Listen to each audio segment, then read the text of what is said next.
It's the federally protected classes plus those additional three. The Equal Credit Opportunity Act So they, add age, marital status, mhm. and income, public assistance income.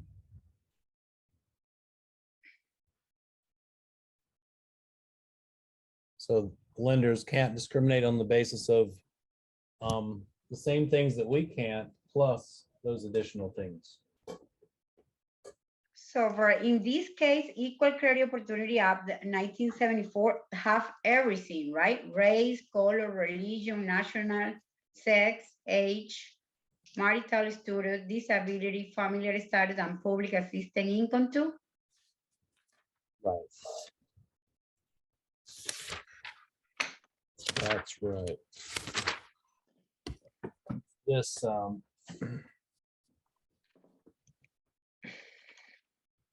this chart on page 477. Mhm.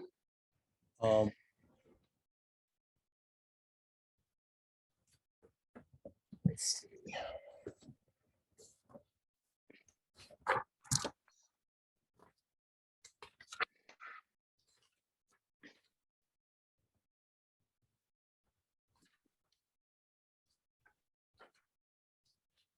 Yeah, that's it.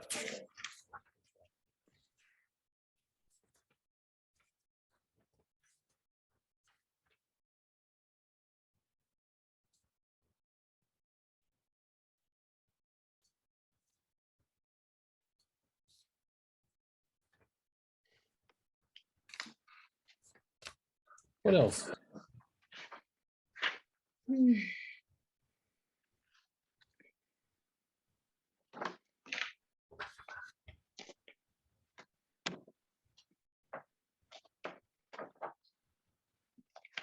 So I have another question about the, honestly, I don't remember how many years is the depreciation for the house. Is that 27 something?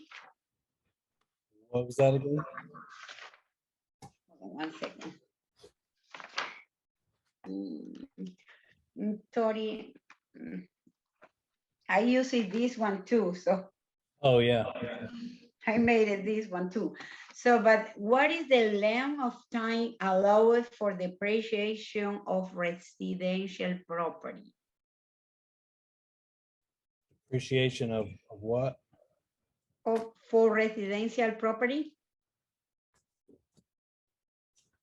Where did you see that question? Why are you asking that? What is the length of time allowed for depreciation for residential property? Where are you reading that from? So that one is the question in the national portion, one practice test. Which one? Yeah, but it's in this book. Oh, the blue one? Yes. Hmm. The page 111. I don't think I have that book. You don't have it? Is that the, let me show it to me again.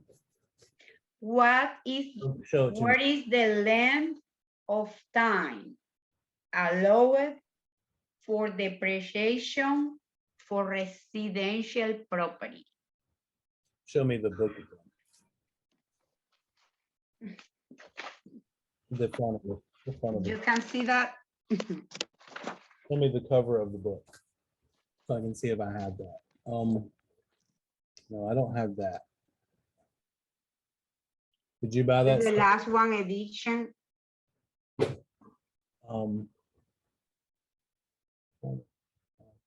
No, that's not something we gave you or that we suggested, is it? Okay. It doesn't look familiar. Show me that question that you were showing me when you were looking inside the book, and I'll see if I can.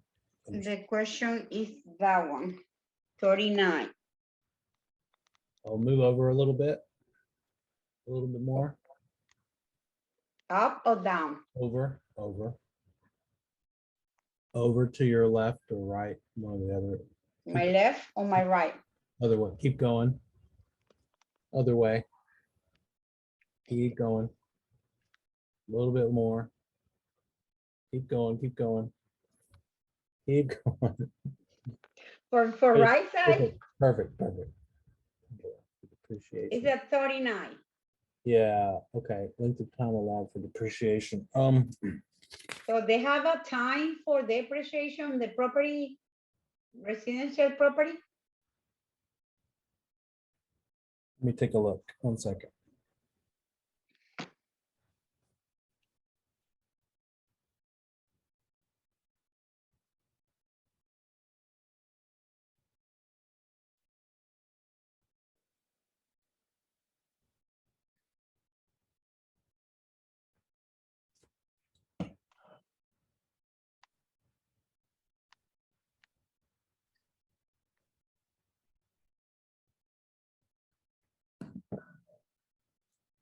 Let me spend some time on that and double check. But Okay. in the book on page 457, top of the page 457, they talk about the cost approach with depreciation. 457. Yeah, 450. I'll show it to you.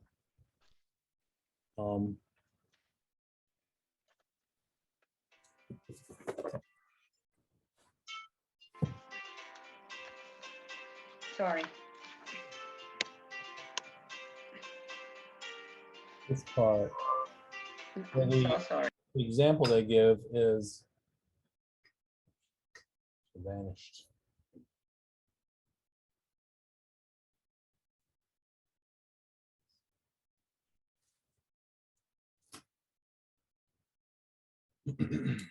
It's talking about effective age compared to economic life with regard to depreciation. And with the cost approach, you have to take out the land. You have to consider the land value separately because you can't depreciate the land portion of the value.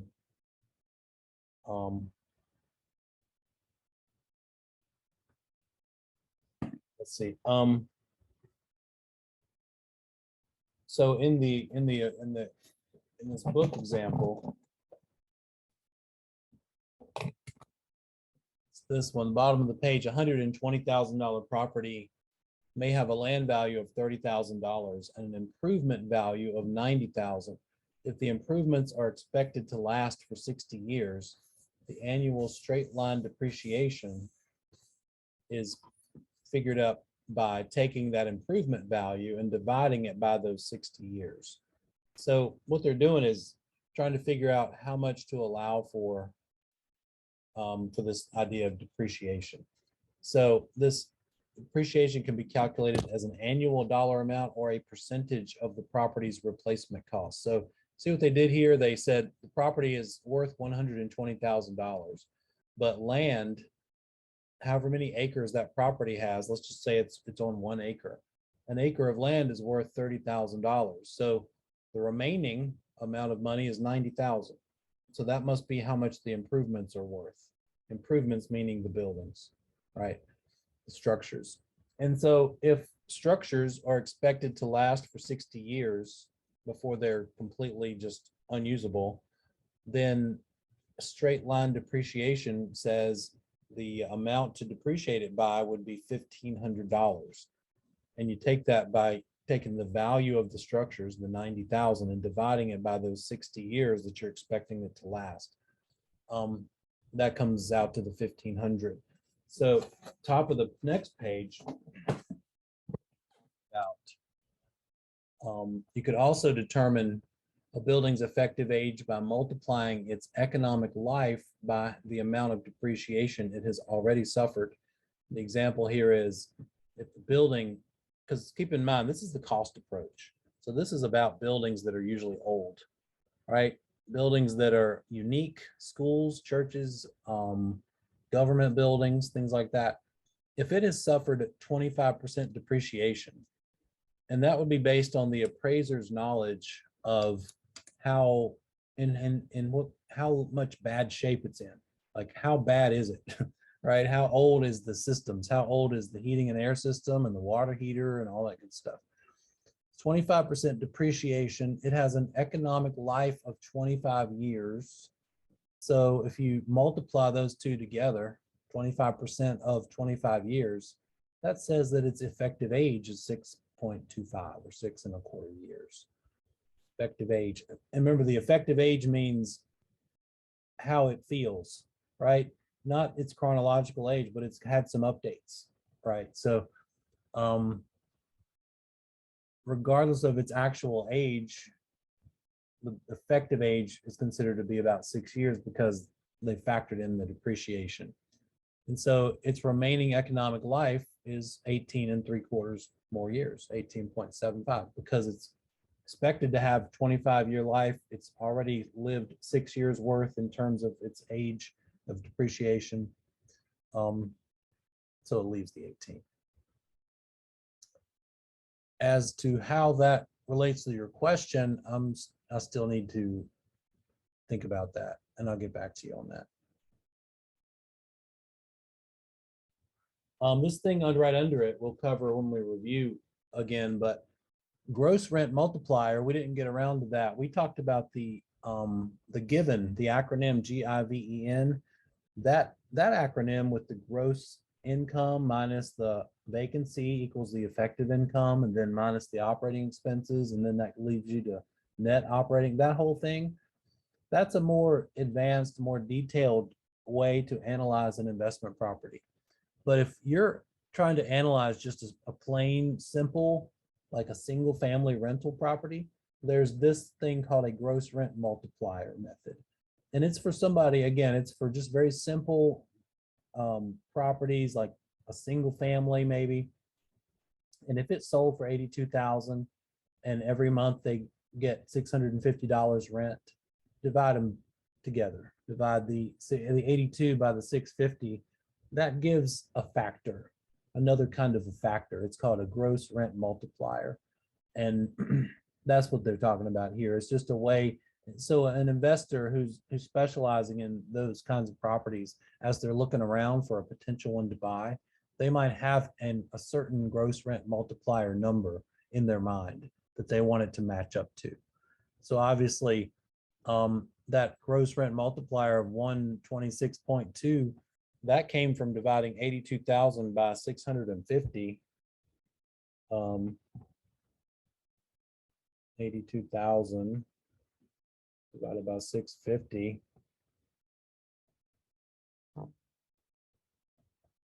is the 126. That's the GRM, or gross rent multiplier. If that investor's looking maybe at a property that's worth double this, like 164, let's see. And maybe the rent for that one is 1,300. Well, look at there, same gross rent multiplier, right? So it's a way to help compare multiple properties. If you're trying to get a certain GRM, you know, what numbers divided by what prices, sale price of the or market value divided by rent equals the GRM. I guess I should write it here. Market value divided by rent. Sorry. I'll get it together here in a moment. Market value. There it is. Divided by the rent is that GRM. So they might ask you a gross rent multiplier question, but it would be along those lines. So if the house is priced 82,000 and you purchase the house for renting, and the rent for that property will be 650. Right. So that's the 126.2. It will be income for the owner of that house, right? The point of this gross rent multiplier concept, I'm confused. this is just a way for an investor to really quickly and simply analyze a property. And they might say, look, if I can buy this property for a price that will, and rent it out for a rent amount that will let me have a gross rent multiplier of 126, then I'm happy. They might even think about it as a range. It's just a way for them to analyze potential rental properties when they're shopping to decide what they want to buy. Maybe they find one that they can buy for 95,000, and the lowest the seller will come is 95,000. But they find out that they could actually in that area rent for $800 a month. Let's see what that turns out to be. 95,000 divided by 800. That's 118 of a gross rent multiplier. Again, it's just sort of like comparing your rates of return or your capitalization rate. It's just a gauge or a number that an investor, I'm sorry, I'm doing all this and not showing you. So there's that $95,000. If you know that you can get it for a sale price market value of 95 and you can rent it for 800 in that other area, the gross rent multiplier would be 118. And maybe the investor says, I don't want to buy anything where the gross rent multiplier is over 130, whatever that means to them. I'm just pointing out that it's just a factor that they look at. It's just a consideration. So the gross rent multiplier is nothing more than, it's almost like a rate of return, because, anytime you have these circle formulas, there's usually a rate of some kind on the bottom of one side. So that's all it is. It's the rate between, or the relationship between the market value and the rent. So they have any range for the growth rent multiplier for a good range. For example, I bought house at 400,000. Right. The rent is 2,400. Right. Okay, for investment or So- rent. So let's say that they like this 126 gross rent multiplier, and the property they're considering is 400,000. Well, now we need to find out what's the most we could possibly rent it for in order for that to work out. And that's just going to be divide the 400 by the 126. So the most they could possibly rent it for is 3,174. If they can't get that, then they're not going to be able to accomplish this, provided they can't get the price any better. Right? What if the seller does come down and they say, well, I'll do 380. Then let's find out how much they would have to rent for in order to get their preferred gross rent multiplier. For whatever reason, their preferred one is this 126. There's no logic there. It's just, we're working with that number, right? They did this based on their research, perhaps. Then they're going to need to be able to rent that property that's 380,000 for just over $3,000 a month. It helps them weed out it helps them to weed out a potential deal just by really quick, easy math, just in a rough way, without really looking at any, because, the other method, that given method, that's much more detailed. Now you're talking about operating expenses and the gross and the vacancy. There's the operating expenses. And then even further, that gives you net operating income. And then we keep subtracting, get rid of that cash. I'm sorry, that what's the word I'm looking for? I just totally blanked. Basically the payment. And that brings us down to cash value, cash flow. So that's one way to analyze an investment property. But if it's a very specific, very simple kind, and you can see here, it's good for one family and two family homes. The gross rent multiplier method, not great for anything more elaborate than that. So there it is. Sale price divided by rental income equals the gross rent multiplier. An appraiser should know the recent sales and rental data. So they would have learned that by doing their market analysis. The appraiser would have pulled comparable sales and rental statistics, and they'll say, what do houses rent for like this? Houses like this in this area, what are they going for in rent? And the seller wants to they don't want to come down in price lower than 400. Well, then it's a way to compare what other properties are renting for and what they're worth, and get a gross rent multiplier so that you can use that to see if your future potential purchase is going to be if the numbers are going to work.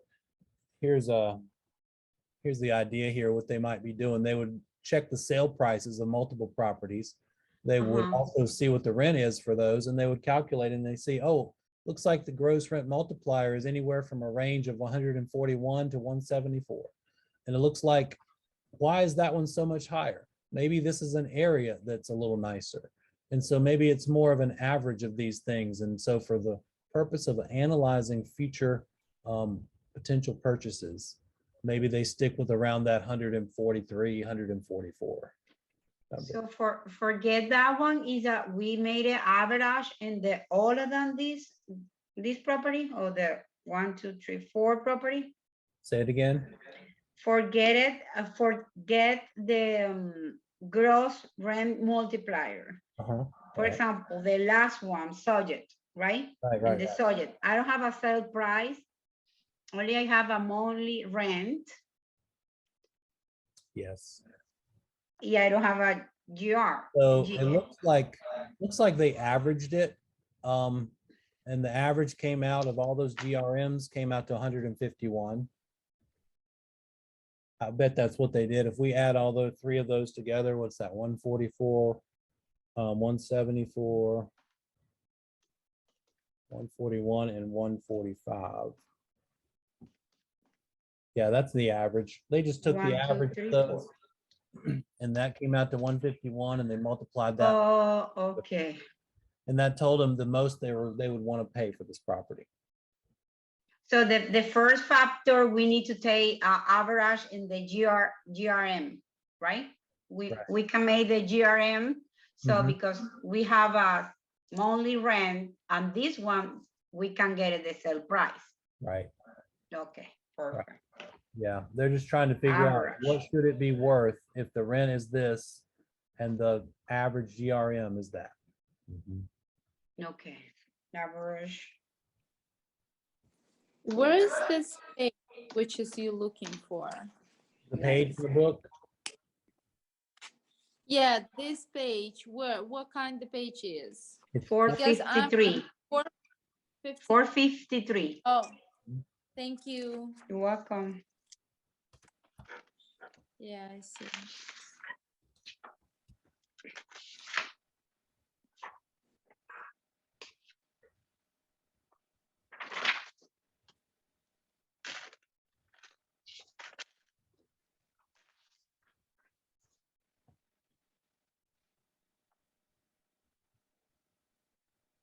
you might see one. It would just be one. I don't see them doing more than that. But it, as well as that other method, the given method, are the two ways that we learn about how to analyze an investment property. Given is for more detail and bigger properties. The gross rent multiplier is for 1 or 2 family homes. Basically a single family or a duplex. It doesn't really prove to be that accurate for anything more than that. Certainly not an apartment building. Anything like that. For example, in the case, Neal, they paid 461. The question 29. I can't do it. That one? The 29. So they say neighborhood is $125 a month, right? No, the gross rent multiplier is 125. The gross rent multiplier is $125 and the monthly rent is $1,000. So the rent is 1,000. So if that's the case, what was that? So in this case, the GRM is 125. Yes.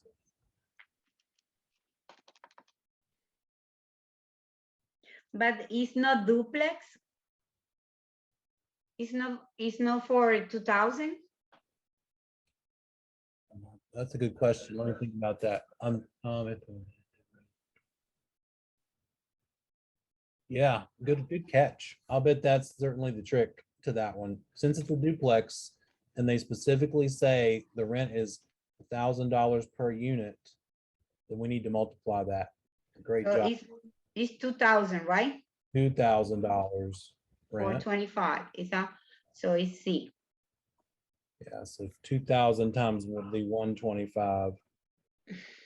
Another is in the number 30. I don't know why I lost them. Is the annual net income is 20,000, 24,000, and the value is 300,000. Mhm. So it's supposed to, I need to divide. So let's see, the annual net income is It's 20. 24. And basically net operating income is what that is. And then valued at 300. I'm writing this down. So what is the capitalization rate? Is So that 12.5 or no? so it's the 24,000 divided by the 300,000. So it's at 12.5. I get 0.08. So that would be an 8% cap rate. Why? 20,000 divided by 300,000. Maybe Oh, you clear out calculator, maybe. it's 24,000 between the price. For 100. Double check that. Yeah. So I did it. Yeah. It's a, That was number 30. yeah. Yeah, that's right.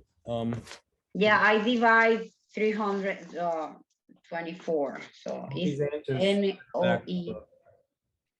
It's a 24,000 pound, 300, and get to me the cap. There it is in the back. So in this case, 24,000 divide on 300, right? That's right. Mhm. And we know that because we know that NOI is on top, net operating income, market value, and cap rate are on the bottom. So those are multiplied together to equal the thing on top. But what we have is the number on top and one of the bottom ones, so that we'll divide the one on top by the one on the bottom.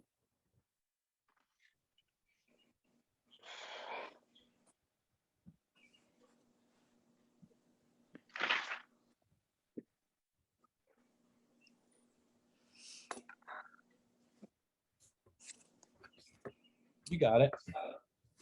Good catch on that duplex. I could see them doing that on the test. You've got to realize, oh, wait, this is the entire property. Of course, you're not just buying one half. So it's 1,000 per unit or per side. So multiply by 2.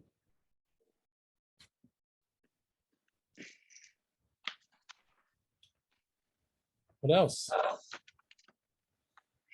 Too many. So many.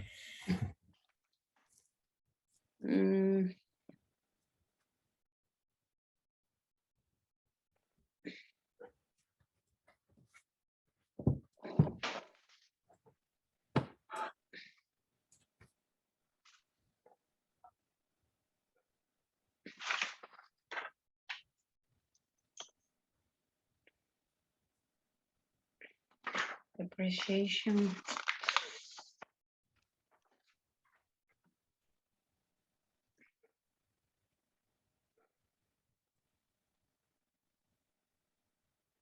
So never when we made it any depreciation, the land we can take never. So because the land, they don't get a depreciation, right?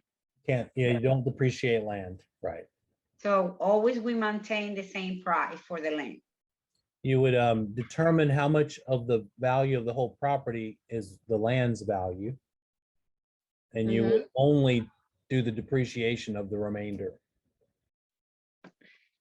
You would only depreciate what's left after you subtract out how much the land is worth from the full market value. Let's see if there's one in the back of that chapter.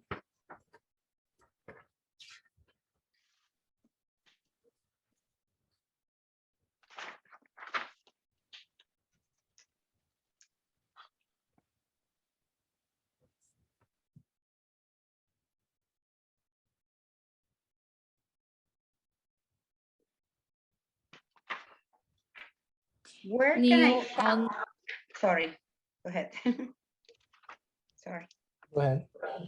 on the question 24, I'm a little bit confused. They want to be choosing two of them, both of them, or it's need to be choosing one kind of the houses. Here Where is it? says 24, And what page? the On the same page. 460. Oh, 461? Okay. Yeah. First of all, they don't do the test questions like this anymore. They won't give you a 2 Roman numerals and then either or both or neither. But the property itself, the problem itself about a market analysis is worth taking a look at. It just won't be in this format. It will just be A, B, C, or D. None of this. So let's see. The subject property is a 2-story home with 3 bedrooms, 3 baths, and a family room. I'm gonna jot this down while I'm reading it, and then I'll show you my screen. So we have a subject that is 2-story, 3 bedroom, 3 bath, family room, dining room, and a 2-car garage. So we can do comparison in 2-story with 1 story, right? We definitely wouldn't. That's it. Yeah, We can so do anything. that probably answers the question, but let's read it anyway. The 1-story has 3 bedrooms, 2 baths, which the 3 bedrooms match up, but 2 baths do not. A 1-car garage, which doesn't match, and no family or dining room. Yeah, that's not a great match at all for many reasons. 2-story only has a half of a bath difference between the 2.5 instead of 3. But they also on the 1-story, they don't even talk about how old the comparable is. When did it sell? There's no mention of that. 18 months ago for the top one is not great. A lender probably, an appraiser probably wouldn't like that, but let's see. Do you have the answer somewhere close? I think it's gonna say it's probably 1 or A. Let's see. 4, they say it's, okay, they say neither. Yeah, that makes sense. If you had to pick either or, I would probably go with the top one, but it's because the top one, even though it's closer in type of house, it's just too old. So the lesson there is it's got to be a recent sale. So they're really gonna key in on that. So neither one's a good comp. The top one's not a good comparable to pick because it's sold 18 months ago. The bottom one's not a good comparable because it's a 1-story and you don't want to compare 1 to 2. The 24 is D. Thank you. I don't remember where, but I read that we can do period comparison of the 2 different in the property 2-story wing, which only 1 story. Say it again.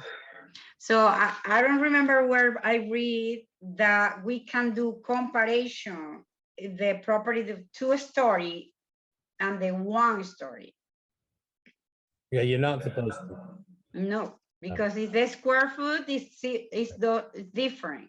Yeah, it has to be a larger lot that can even fit the footprint of the house on when it's a 1-story. So that makes it more expensive. And then all of the building supplies, the roof costs more on the single level because you're covering a wider amount of square footage. You can stack them up on the 2-story. So between construction costs and land costs, it just makes it a terrible thing to compare. Yeah, you're not supposed to compare 1-story with 2-story.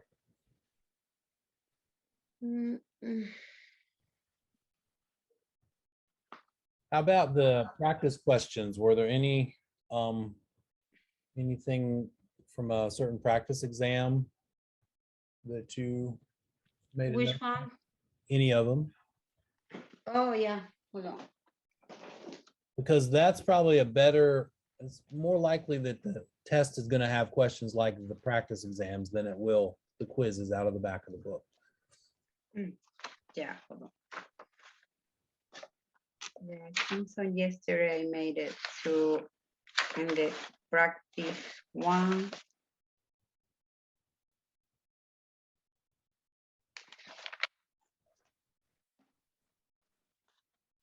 Exam 3.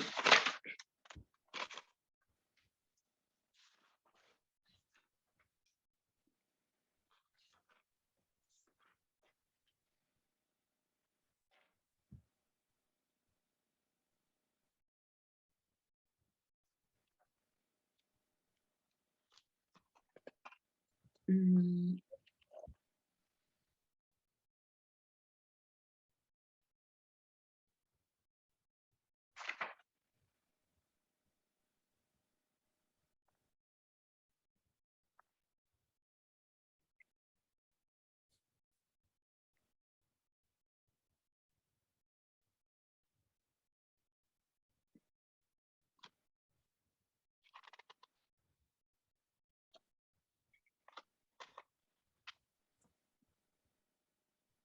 So in the practice final 3, exam 3. mm, In the 71, all of them are the following. I think is that all of this is the real estate commission rules. 71 practice 3. According with brokerage commission split, yes, right? So talking about, I'm sorry, I better mute this. 1 second. We're talking about the contract itself. So in a contract, there are two things that you absolutely can't have in there. Can't negotiate the brokerage commission. So the wording of this question is, a valid sales contract would contain which of the following? Well, it would not contain a commission split. So that's not the right answer. It's not allowed to. Can't have the commission split. It would not contain the seller's commitment to make requested repairs. That would be handled later. That'd be a whole separate form later. Legal description of the property, that sounds like a good answer, but let's read one more. Time is of the essence for a closing date. There's only two places in the traditional standard offer to purchase and contract that has a time is of the essence date. And one of them is the due diligence deadline, but it is not the settlement date. Settlement date is not time is of the essence because so frequently there is a delay. So in this case, is legal description of the property? Yeah, that's what would be in a valid sales contract. All the other things would not be in their actual contract itself. So the seller commitment to make request repair is when they may addendum, amendment or something That's right. It'd be in the contract, right? right. Yeah. Okay.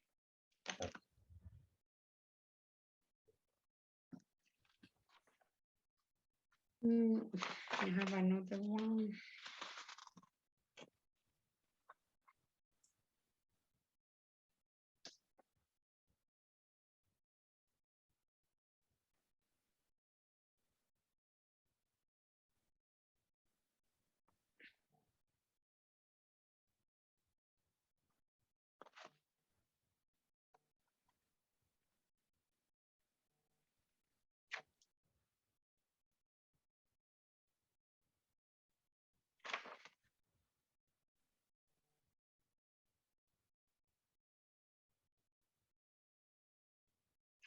Oh. The 86 and the same testing.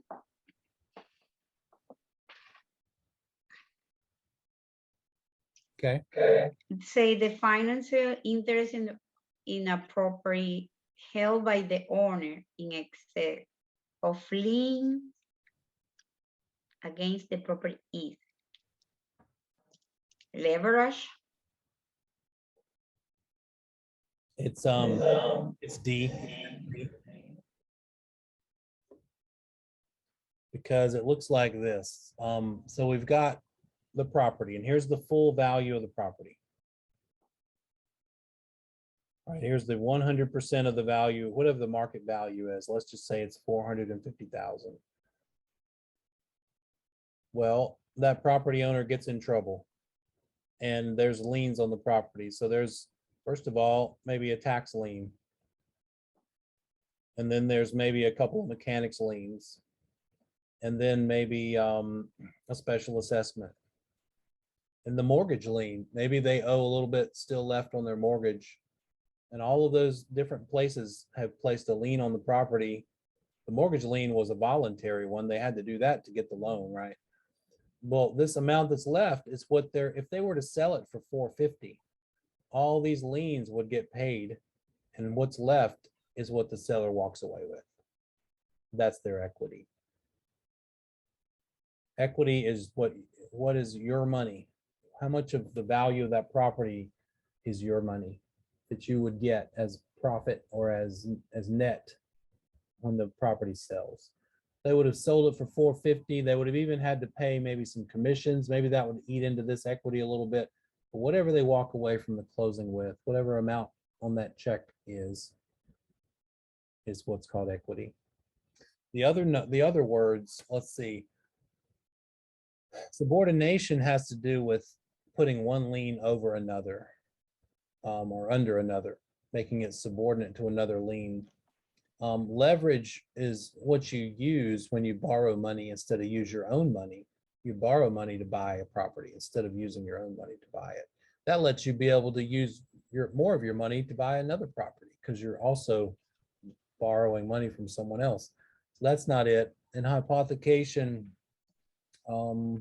that's the act of pledging your property as collateral. That's what you do when you sign the deed of trust. And you say, I will put my house up as collateral to show you how serious I am. And so the lender can foreclose on the house because you put it up through hypothecation.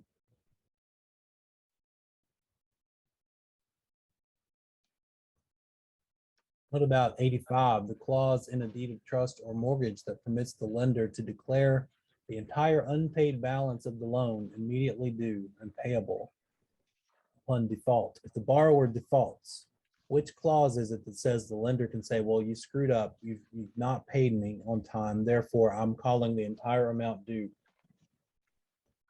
It's one of the 85. Yes. Trust mortgage, the permanent lender to declare entire unpaid.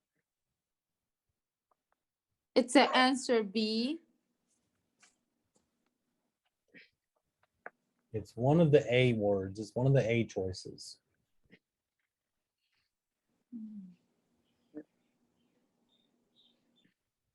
Acceleration clause. It's a D. That's right. It's D. Yeah. D. And it's Because they need to go up pay. So that's right. That happens.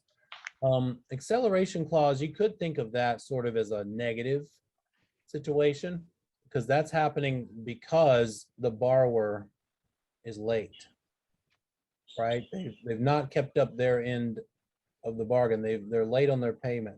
The other one, the alienation clause, that's more of a positive or a voluntary choice because now the lender's calling the entire loan due because you've sold it to someone else, and they're not going to let you keep making an $800 a month payment if you're getting the entire $800,000 sale price in your pocket, right? Alienation means selling, distancing yourself. It's another word for this clause is the due on sale clause. So that's because you're selling it. So I think of that as more of a positive type of a clause because you've chosen to sell it.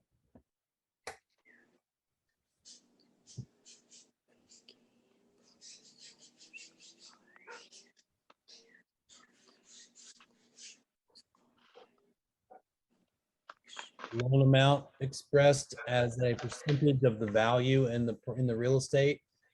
What is that ratio called that expresses how much you're borrowing? long amount spread percentage.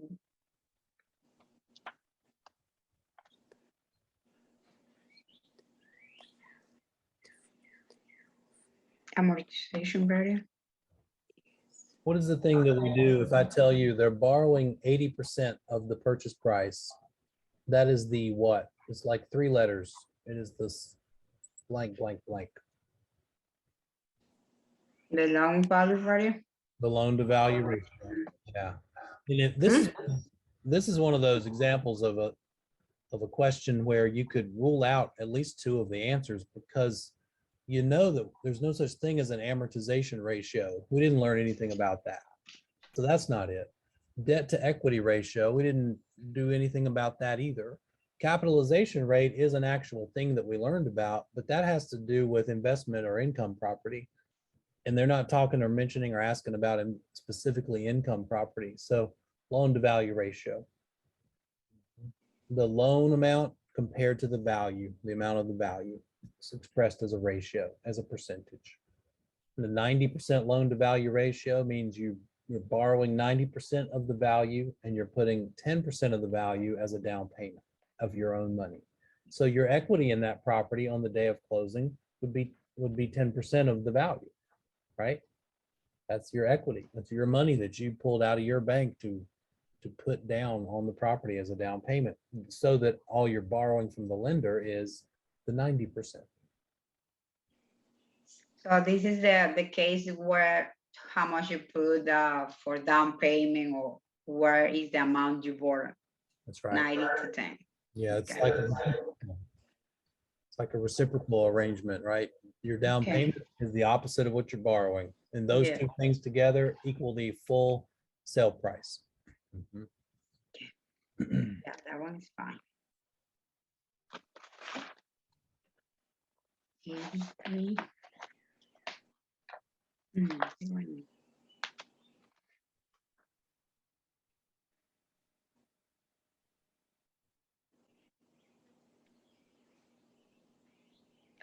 and the 89.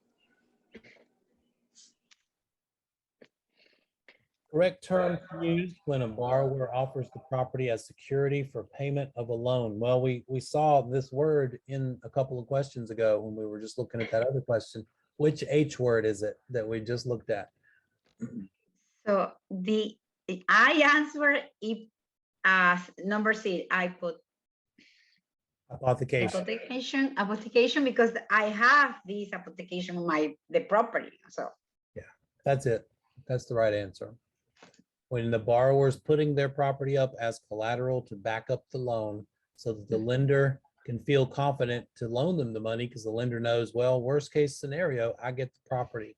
If they don't pay me the money they promise, I'll at least get to come and get the property.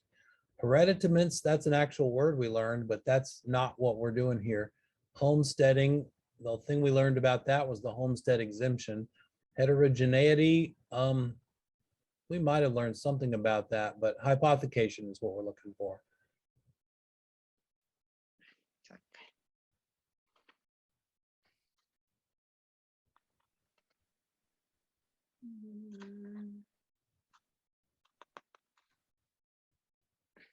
This is the next one, Fannie Mae's role in the real estate industry. Fannie Mae does not originate loans, right? They facilitate the purchasing and selling of loans. It's sort of the marketplace where the banks buy the packaged loans from each other. So the purchase FHA loan is a secondary mortgage. Yes, B is the best answer there. They don't provide farm loans. They don't provide insurance for FHA loans. That would be the insurance provider that does the mortgage insurance premium. So sort of the process of elimination can help you with this question.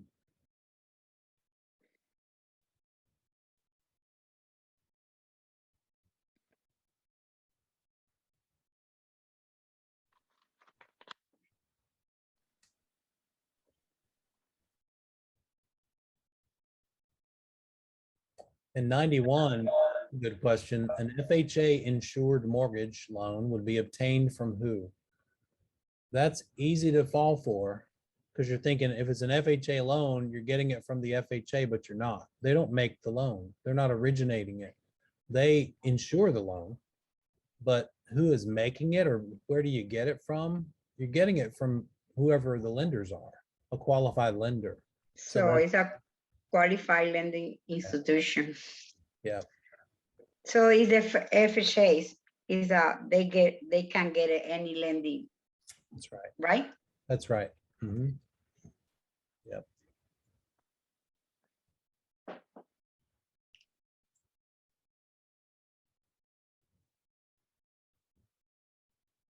$92, an eligible veteran is under contract to buy a home for $400,000. She wants to finance it with a VA loan for a 100% loan to value. The certificate of reasonable value, CRV, which is what the appraiser figures out. What is the house worth? Is really what that is. They say that a house is worth $350,000. So what are the veterans' options at this point if it appraises for $50,000 less than the agreed upon price? Could they borrow the difference between the price and the appraisal? They need put money, $15,000. Well, the lender would want to know about that. You'd have to disclose to the VA lender. That's probably not the best answer. Would they withdraw from the transaction with loss of due diligence fee and earnest money? Actually, if they could certainly choose to withdraw. But they would lose the due diligence, but they would not lose the earnest money, even if they back out after the due diligence period, because that's what's special about a VA loan. For both an FHA and a VA loan, you would also have a special addendum that you would add to the offer contract. And in that addendum, it says for these kinds of loans, the borrower has the extra right to back out even after the due diligence period ends, if it doesn't appraise, and therefore get their earnest money back. It specifically says that. So they pay to the borrower, right? Or the borrower pay that. Use the fund. Use the personal fund for the 50,000. So let's see. It's not B. It's not B. It's actually D. They would need to pay the difference. Yeah. So yeah, he need put money for covers. Okay. Because there's three things that happen if the property doesn't appraise, no matter what kind of loan it is. We have our sale price of 300,000, let's just say. Mhm. We have an appraised value of 250. And the choices are either the borrower adds 50,000 to get up to that purchase price they agreed to, or if it's a different market than this, maybe they could get the seller to drop the price to 250. But good luck today doing that. They don't do Haven't it. seen so. They used to do it, or somewhere in the middle. Maybe the borrower says, you know what, I can put 25 more thousand down. And the appraiser says, okay, then I'll drop my price by 25,000 and we'll make this a price of 275. 225, 227. So Okay. those three choices. It's either the seller fixes it, the buyer fixes it, or they both fix it somewhere in the middle. So this is in the old case right now, in the old loan or something. Now, VH or the FHA, seller whatever. probably not going to come down in their price. Yeah, the seller's market probably not going to happen.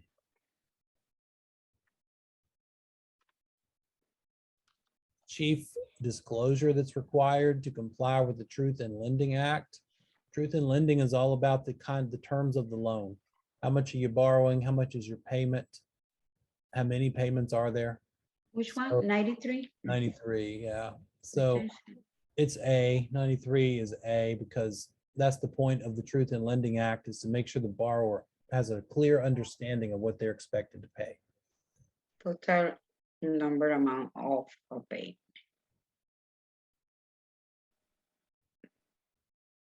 Closing expenses, no. Service fee, no. Credit report fee. A required chief disclosure. Like, what is the main point and purpose of the Truth in Lending Act? To make sure that borrower knows what they're paying. Payments. Yeah. Total number amount of payment is the correct answer. That's right. Mhm.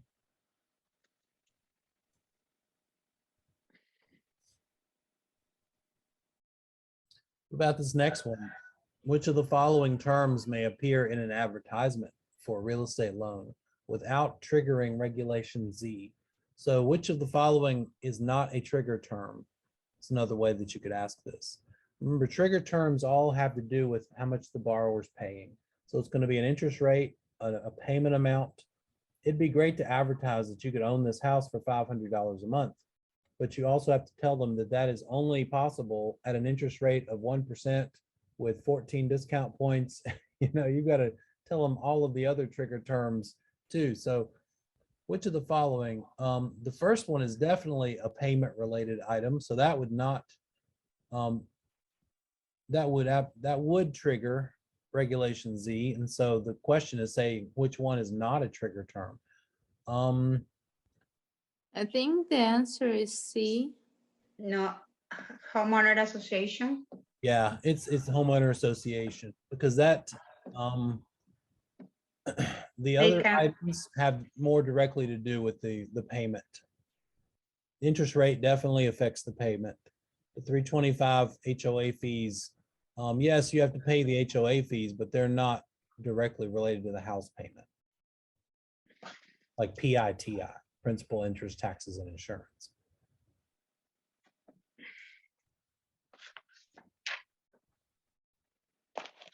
This is a pretty good test.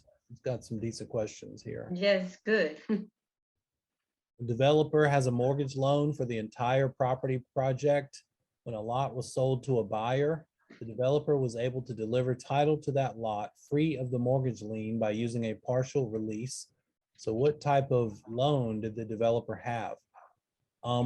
What's happening here is the developer has a mortgage for the entire community of, let's say, 100 houses. So the developer's loan covers all 100 of these lots. And when they sell off one of those lots, they want to make sure that the remaining loan that they still have is for the rest of the 99 of them. Because now somebody else owns that one that they just bought. And that's called a blanket mortgage because they have a mortgage for all of them. And as they sell them off one by one, they're kind of pulling the blanket back, uncovering, not having to include those that they sell along the way. Over the So journey. because they can release the blanket mortgage when they buy something. Right, one at a time, one by one. Yep. Okay, Um, this is for the blanket mortgage. So the developer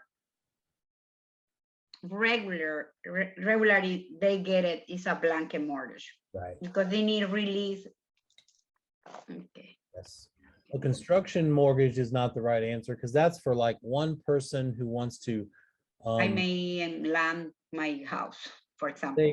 Yeah, right. You already have the land. You're going to build a house on the land. You would get a construction loan, and you would be able to take a draw from that loan and just have your loan amount in the beginning would just be for like $10,000 just to pour the foundation, and then they would send out the city inspector to make sure that was done right. Now, the next thing is to build the foundation walls. So you would pull another 5,000 out, and now you owe them 15,000. Now you're starting to pay interest on this construction loan because you've pulled that much money out. So you're pulling little bits and pieces out along the way as you get to the more advanced stages of building the house.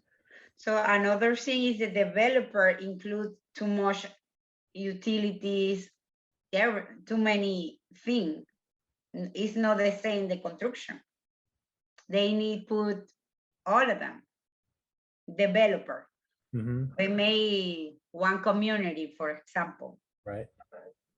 They need to get it and use for sidewalk or electricity, solar, something like that, right? For a developer, they would have used another kind of a loan, or maybe they have the cash and they do the infrastructure and they're gonna put in the curb and gutter, depends on where you're building. In Concord, they require certain level of projects to always put sidewalks in front of them. So you'll see a office park and it'll just have a sidewalk in front of it. And then there's no sidewalks for 3 more miles because the people that haven't bought those lots yet, those pieces of land yet. A package mortgage. I have a question, I'm sorry. No, why now, I don't know if you observe that right now the new community, they made the males in the one block. They don't use, Mailboxes? they can use the mailbox, individual mailbox. What is the reason? I think it's a couple things. Number one, it probably lets them make smaller lots without having to worry about accessibility to the mailboxes. But I think it's more that it looks prettier. It's not quite as cluttered down the street. Maybe it just makes for, I don't like it. I would I not. don't like live- to. I wouldn't want to live. I in- don't like that. Drive to get your mail. But that's a good question. I'm sure it has to do with their bottom line somehow. It's somehow putting more money in their pocket. If right now, so they say the different high level or something is the same. Mhm. They have a block for everybody. I don't like that. Like living in an apartment again, you know? Yeah, it's the same department you rent or something. If I ever have a question like that, I always, the saying is follow the money. Try to figure out, would this somehow put more money in their pocket? That's probably why they're choosing to do it that way, because somehow they make more money. Or Probably. maybe they don't pay too much for the post office, personal post office. Yeah. We don't know that. Yeah.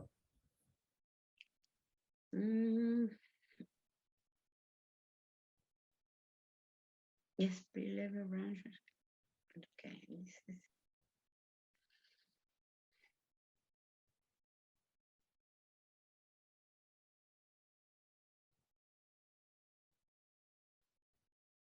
And the 101.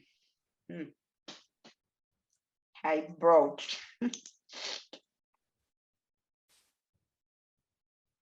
The period of time over which the improvement to the property will contribute to the value is not us.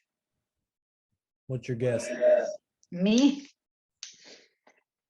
I put I put it the B, but I think some is not is wrong.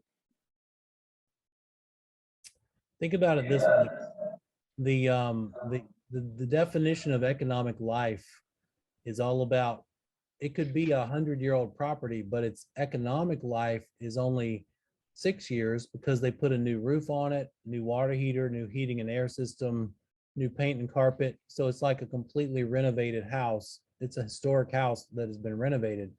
So it does not, what is contributing to its value?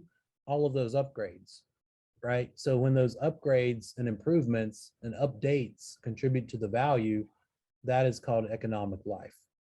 The economic life is sort of like getting a facelift, right? Now you look 10 years younger than you used to.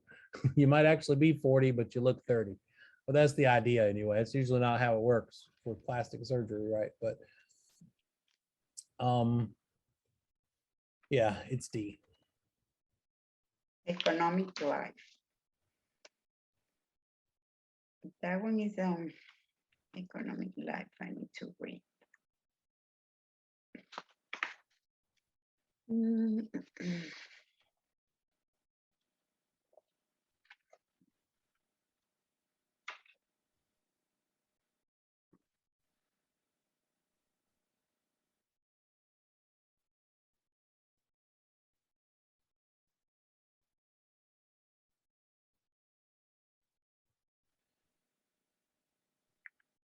I don't remember when we view or we take this or discuss this part in 104.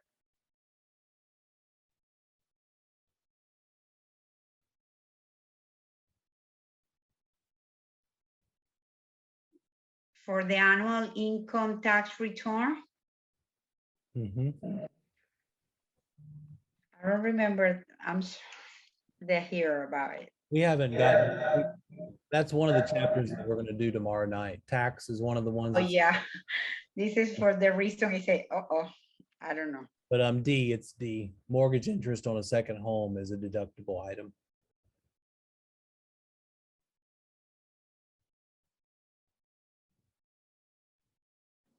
I think the answer would be A. It's the last one. It's D. Mortgage interest on a second home, not a third home. So the mortgage which is he pay on his own house where he living. His second home. Okay. We can use the principal property. Did you say appraisal value? Sorry? What did you just say? We can use for income tax return, the annual income tax return for the principal property, so. Right, you Always deduct the interest. only interest, right? Right, that's right.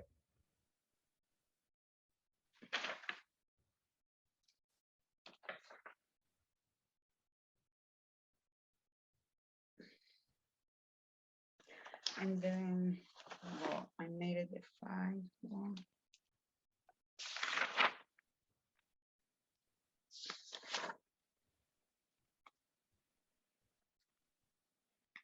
What do you recommend, what part you recommend for the closing, or where can I find the exercise for the closing? The closing. Math. Mhm. Did you get the email on the purchase price of 450? Yes, I did it. Mhm. So that kind of thing would probably be the best way to prepare. The 450, yeah, I did. It's closing, yeah.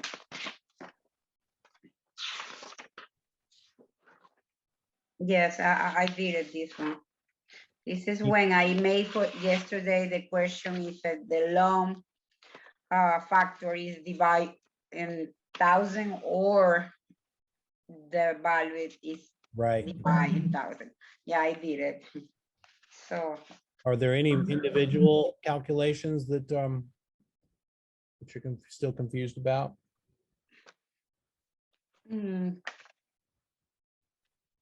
no, the only I have a confused is because the loan factor, always they get it to us, right? In the test, Mhm. they get to us the loan factor. Right. That's right.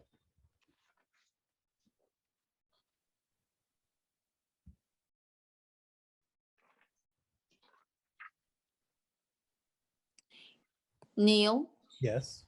I have to make this exam, which is you send me. Okay. Let me see. Which number is that? That's, I think, will be better. Like, The first one he sent it. Is that the first one? Yeah, I got it. no, license midterm exam 1. Okay, yeah, the first one. Okay. I need to make this exam and send to you. No, you don't have to send that to me. No. I asked to see, I wanted people to send me what their grade ended up being, but it's nothing that counts toward your grade on the class. It's just so that I could see what you needed help with, or so that you could tell me what you needed help with. But no, you don't need to send me anything.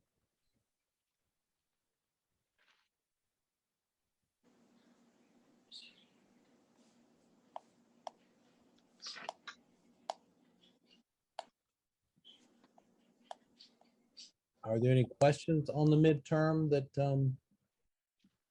The first one. yeah, the actual midterm? But we in here, so the 39, we need to take too much, be carefully. And the 39, On the midterm yeah, the first midterm, did you send it? of this problem, Yes. commission? Mhm. Yes. So Yeah, I'm putting the like, because when it's the commission, but the commission is at 13 something, but the broker get it 35%. right. So it's not a split. When I made it the first one, I Mhm. split the 13,375 I made it 35%. No, is the completed So let's see, commission. we've got a property sale price of 267.5. That's the sale price. And then the contract they have with their broker is 35%. So that means that the agent or the broker in the firm is getting 35%. And then what's the opposite of 35%? The firm is keeping 65%, right? Because if your part is 35, then what's left from 100 is 65. Oops. 100% minus 35 is, so the firm's percentage is 65, but we still needed to know 35% of what? And that's where the 5% comes in. They're listing that property at 5% commission. And what's probably confusing about this problem is they don't mention another broker. And you're always kind of used to thinking the seller had one and the buyer had one, but it's clearly the case that it was an in-house sale. It's probably a dual agency thing. So Yeah, the confusion for me is what is the salesperson share the commission? This is my mistake is I divide the first commission, the total commission I share. Yes. So the total commission is 5% of 267.5. Mm-hmm. So a dollar amount